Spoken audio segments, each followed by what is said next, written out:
மதுரை சத்திரப்பட்டை காவல் நிலையத்தை இளைஞர் ஒருவர் சூறையாடிய சம்பவம் பரபரப்பை ஏற்படுத்தியுள்ளது. இது குறித்த கூடுதல் தகவல்களோடு செய்தியாளர் பிரசன்னா இணைந்திருக்கிறார். என்ன நடந்தது பிரசன்னா?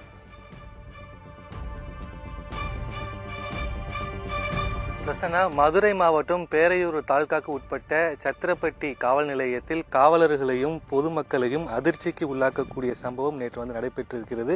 அதாவது விருதுநகர் மாவட்டத்தை சார்ந்த கோவிலங்குளம் பகுதியை சார்ந்த அழகேந்திரன் என்கின்ற தலித் இளைஞர் மாற்று சமூகத்தை சார்ந்த பெண்ணை காதலித்ததால் சில மாதங்களுக்கு முன்பு சத்திரப்பட்டி அருகே இருக்கக்கூடிய கம்மாய்க்கரையில் தலை துண்டிக்கப்பட்ட நிலையில் கொலை செய்யப்பட்ட சம்பவம் பெரும் அதிர்வலை ஏற்பட்டிருந்தன. இது ஆணவ கொலையாக பதிவு செய்யப்பட்ட நிலையில் இதில் முக்கிய குற்றவாளியாக பிரபாகரன் மீது போலீசார் வழக்கு பதிவு செய்து விசாரணை நடத்தி வந்தனர். இந்த நிலையில் நேற்று பிரபாகரனுடைய வீட்டிற்கு சென்ற போலீசார் அவர் இல்லாத காரணத்தால் அவரது தந்தையை விசாரித்ததாக கூறப்படுகிறது. இதனால் ஆத்திரமடைந்த பிரபாகரன் தனது கூட்டாளிகளுடன் நேற்று இரவு மதுபோதையில் காவல் நிலையத்துக்குள் புகுந்து காவல் நிலையத்தில் இருந்த கணினி, மேஜை, போலீசார் பயன்படுத்தும் அலைபேசி கருவிகள் மற்றும் உபகரணங்கள் அடித்து நொறுக்கியதுடன் அப்போது இரவு பணியில் இருந்த தலைமை காவலர் பால்பாண்டியை தாக்கியதாக அங்கிருந்து தப்பிச் சென்றிருக்கிறார். இந்த சம்பவம் குறித்து தகவல் அறிந்த திருமங்கலம் சட்டமன்ற உறுப்பினர் ஆர்.பி. உதயகுமார் காவல் நிலையத்துக்கு செல்ல முயற்சிக்கும் பொழுது பேரையூர் மற்றும் உஸ்லம்பட்டி போலீசாரால் அவர் முத்துராமலிங்கபுரம் பகுதியில் தடுத்து நிறுத்தி அவருடன் பேச்சுவார்த்தை நடத்தினார்கள். இந்த நிலையில் தென்மண்டல ஐஜி பிரேமானந்தா சிங்கா மற்றும் மதுரை எஸ்பி அரவிந்தன் சம்பவ இடத்திற்கு நேரில் சென்று தீவிர விசாரணை மேற்கொண்டு வந்தார்கள். ஒரு தலித் இளைஞன் மீது நிகழ்ந்த ஆணவ படுகொலை வழக்கில் முக்கிய குற்றவாளியாக கருதப்படும் அவரை காவல் நிலையத்தின் மீது இது போன்ற ஒரு தாக்குதலில் ஈடுபட்ட நிலை கண்டிக்கத்தக்கது என்கிற விஷயத்தில் ஆர்.பி. உதயகுமார் தர்ணா போராட்டத்தில் ஈடுபட்டார். தற்போது அவர் போலீசாரால் கைது செய்யப்பட்டிருக்கிறார்கள்.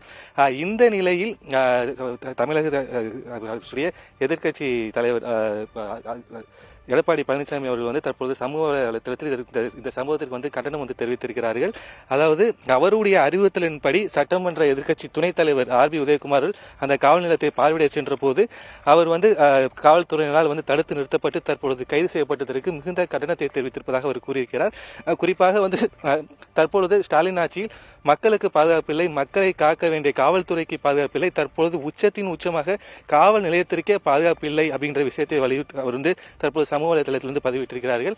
தற்போது இந்த காவல் நிலையத்தில் வன்முறையில் ஈடுபட்ட அந்த முக்கிய குற்றவாளி பிரபாகரனை கைது செய்வதற்கு உண்டான அனைத்து நடவடிக்கைகளும் தற்போது மேற்கொள்ளப்பட்டு வருகிறது. ஒளிப்பதிவாளர் குணா காட்சிப்பதற்கக்கூடிய இந்த காவல் நிலையத்தில் தான் நேற்று நள்ளிரவு தற்போது அந்த சம்பந்தப்பட்ட அந்த குற்றவாளி பிரபாகரன் என்பவர் இந்த காவல் நிலையத்திற்குள் அத்துமீறி உள்ளே நுழைந்து காவல் நிலையத்தை அடித்து நொறுக்கி உள்ளே இருக்கக்கூடிய அந்த தலைமை காவலரையும் மிரட்டியவர் அவரையும் அடித்திருக்கிறார். தற்போது அவர் கொடுத்த அந்த புகாரின் அடிப்படையில் தற்போது அந்த பிரபாகரனை தேடுவதற்குண்டான பணியில் இந்த சம்பவத்தில் ஈடுபட்ட பிரபாகரன் கூட்டாளியும் தற்போது கைது செய்வதற்குண்டான அனைத்து பணிகளும் தற்போது முடிக்கப்பட்டிருக்கின்றன. கூடுதல் விவரங்களுக்கு நன்றி பிரசன்னா.